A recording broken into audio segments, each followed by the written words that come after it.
রোজা ভঙ্গের ১৯টি কারণ জেনে নিন। ১. ইচ্ছাকৃতভাবে কোনো কিছু খাওয়া। ২. ইচ্ছাকৃতভাবে কোনো কিছু পান করা। ৩. ইচ্ছাকৃতভাবে স্ত্রী সহবাস করা। ৪. ইচ্ছাকৃতভাবে মুখ ভরে বমি করা। ৫. ইচ্ছাকৃতভাবে পানাহারের স্থলাভিষিক্ত কিছু খাওয়া বা পান করা। ৬. বিড়ি সিগারেট বা হুক্কা সেবন করা। ৭. ঔষধ বা পুষ্টিকর ইনজেকশন বা স্যালাইন শরীরে পুশ করা। ৮. ভুলবশত কিছু খাওয়ার পর রোজা ভেঙে গেছে মনে করে পুনরায় ইচ্ছাকৃতভাবে কিছু খাওয়া। ৯. নাকে বা কানে ঔষধ বা পানি দেওয়া। ১০.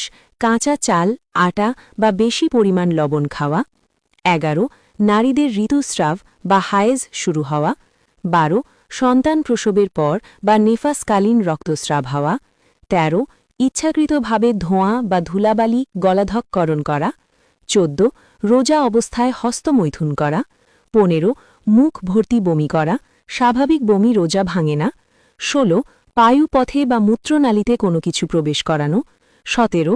ভুলক্রমে বা অবহেলায় গলার ভেতর পানি বা কোনো কিছু চলে যাওয়া, যদি রোজা থাকার কথা মনে থাকে। ১৮. শিঙ্গা লাগানো বা শরীর থেকে প্রচুর পরিমাণে রক্ত বের করা। ১৯. অজ্ঞান অবস্থায় বা পাগল হয়ে গেলে। বিশেষ দ্রষ্টব্য: ইচ্ছাকৃতভাবে রোজা ভাঙলে কাজা ও কাফফারার ৬০টি রোজা ওয়াজিব হয়, আর ভুলে খেয়ে ফেললে রোজা ভাঙে না।